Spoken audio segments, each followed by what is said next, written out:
We arrived in Chelsea in the morning, very early. We were told that the newly arrived Jews are congregating in a place which later on turned out to be a kibbutz, on Planty Street. So we said, okay, we'll go there. We arrived to Planty. Everyone's still asleep.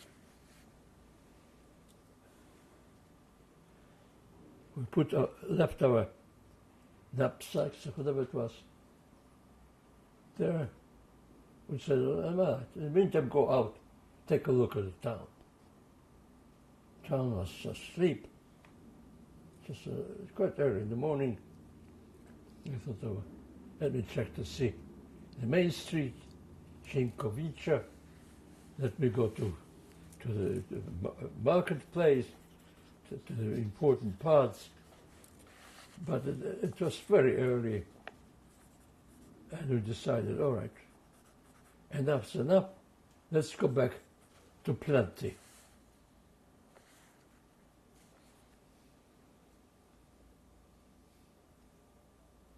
When we arrived in Planty, by then the people were already awake.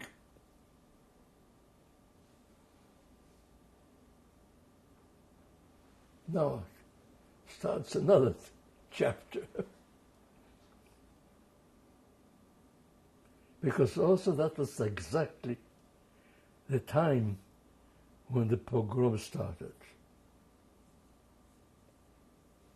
We really didn't know what's going on. We didn't have a chance to register or anything like that.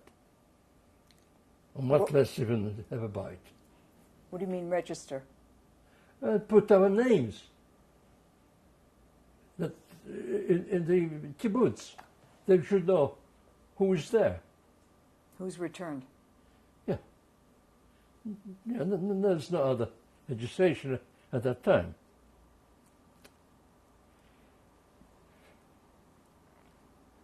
But we didn't have a chance to do that anyway.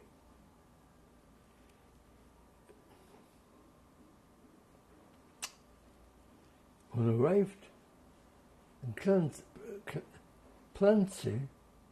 Planty Street,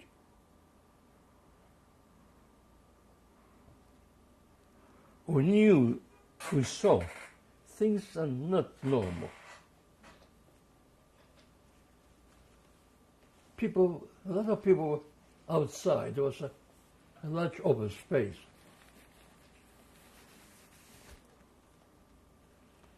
We went in. Soon that we came into the house, the crowds outside became loud, started throwing stones, and acting in a very hostile way. We didn't know really what the hell is going on.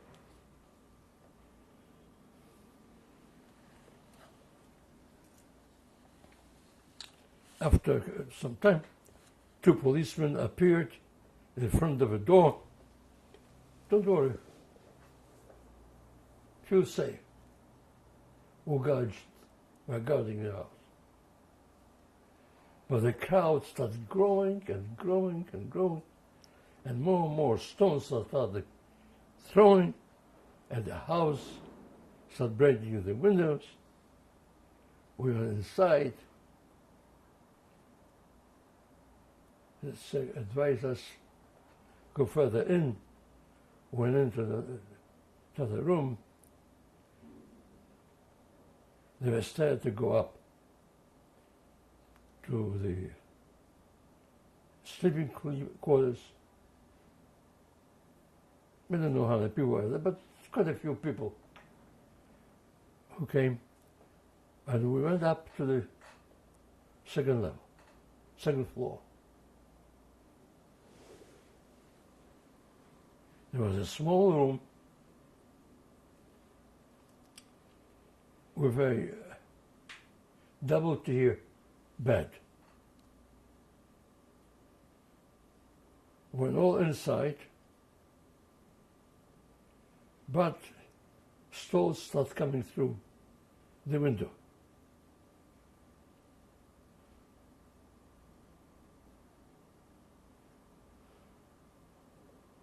We're all sitting on top of bed, under the bed, whatever there is room in that little room.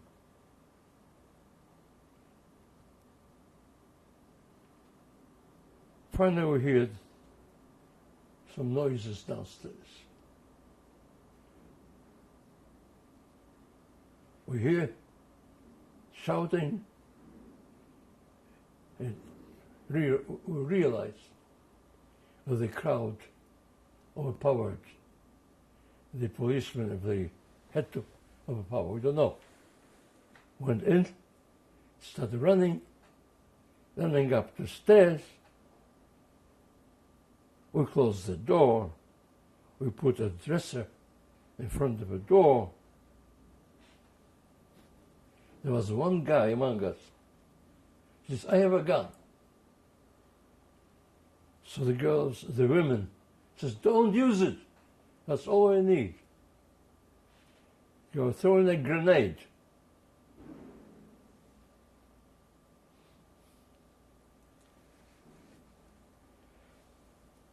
So the pounding on the door, finally broke the door down, went in, and started pulling us out down the stairs into the open space among what to me was thousands of people gathered around. Oh my God.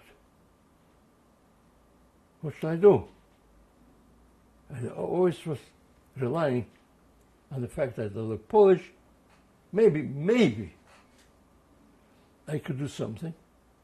The moment I was down on the floor, on the plaza, I went down, started going between the legs of people, stood up, as though one of them.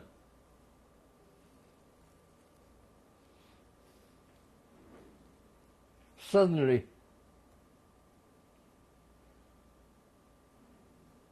they caught me, held in my hands.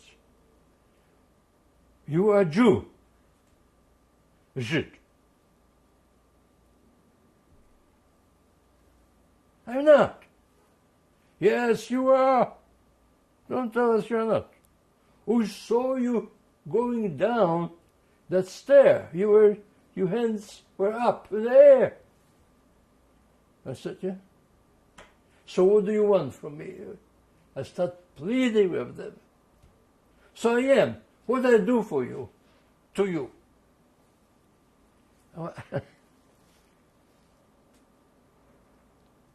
I thought I can please talk to them.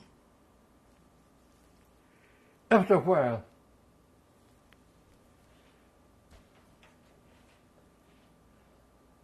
I feel I am on the ground, and I'm feeling that something is closing my eyes. And I, of course, lost my conscience. I don't know how long I stayed on the ground.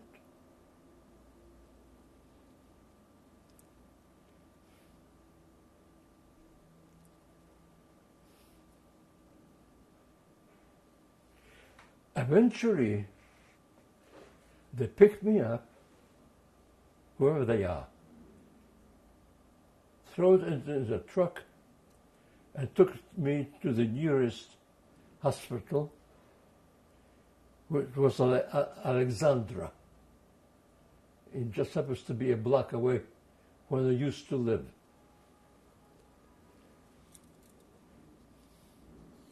St. Alexander.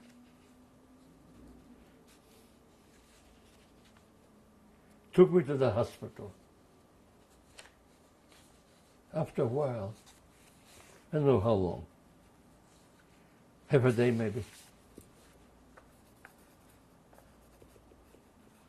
I said, there was a nurse there. I wanted to say to her something. I said, you were the killers. You wanted to kill the Polish Jew, Polish kid. That's her response. I said, just tell me a friend, Silverstein. Oh yes, he's alive. Then I went unconscious and stayed unconscious until eventually they transferred all the survivors to an evangelical hospital in Lodz. It was the best hospital in Lodz. What happened to your father? My father was running frantically. He was about to go to Kielce. They said, wait, your son is, or the people, he didn't know, are coming back to Lodz. He says, maybe he's among them. He will start looking at a list of survivors. I think he finally found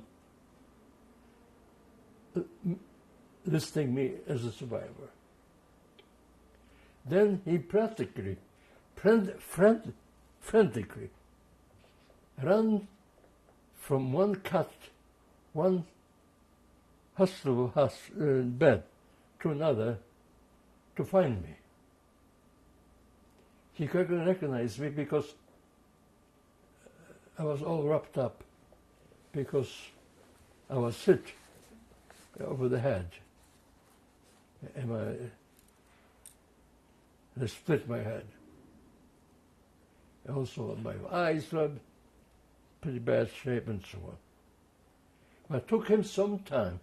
I don't know exactly how, but he finally recognized me.